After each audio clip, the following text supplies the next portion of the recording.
In this video, we dive deep into the fascinating story of Starbucks' early days and what mid-range and small businesses can learn from it.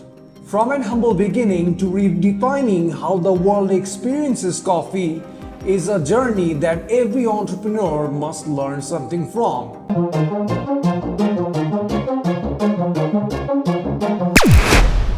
Starbucks started its journey in 1971 in a small store, but they weren't selling the brewed coffee that we see today.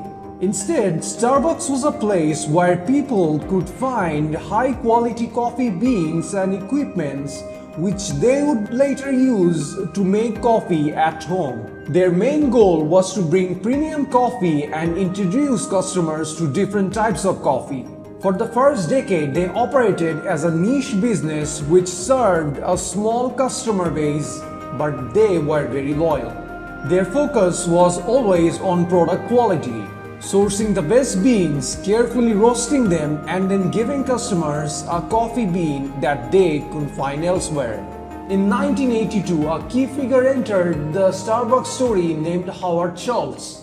Now, Mr. Howard was hired as the Director of Operations and Marketing.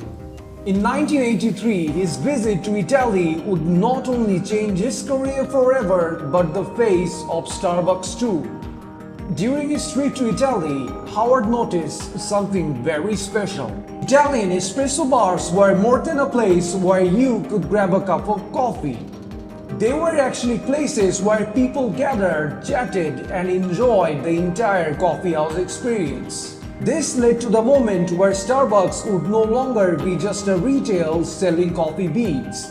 They would be the Starbucks that we all know and love today, which is less about the coffee and more about the coffeehouse experience.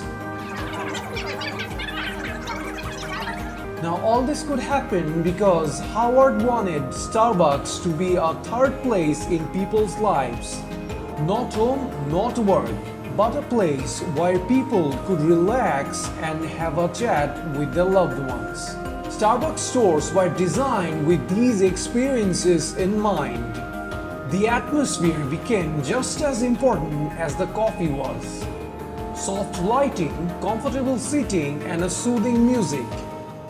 All these elements contributed to making Starbucks as a destination. You see, customers were not just buying the coffee, they were more into buying the whole experience. And as we all know, from the beginning, Starbucks emphasized on making the best coffee. The company maintained its initial commitments to roasted beans and premium coffees, while adding an intense focus on customer experience. Starbucks trained its baristas not just in making the best coffee, but also creating a connection with the customers. And this combination of quality and experience was game-changing. At a time where most people were used to fast and cheap coffees, Starbucks stood out and created something very different. Now the question remains what you and I as an early stage business owner can learn from the Starbucks experience. The key takeaway from this would be not to just focus on the product or service, but to focus on the entire experience of it. Enhancing customer experiences, being open to changes, and choosing quality over quantity. Now comment down below where you will be applying these 3 tactics to make your business the next big brand. Thanks for watching, and I'll see you in the next one.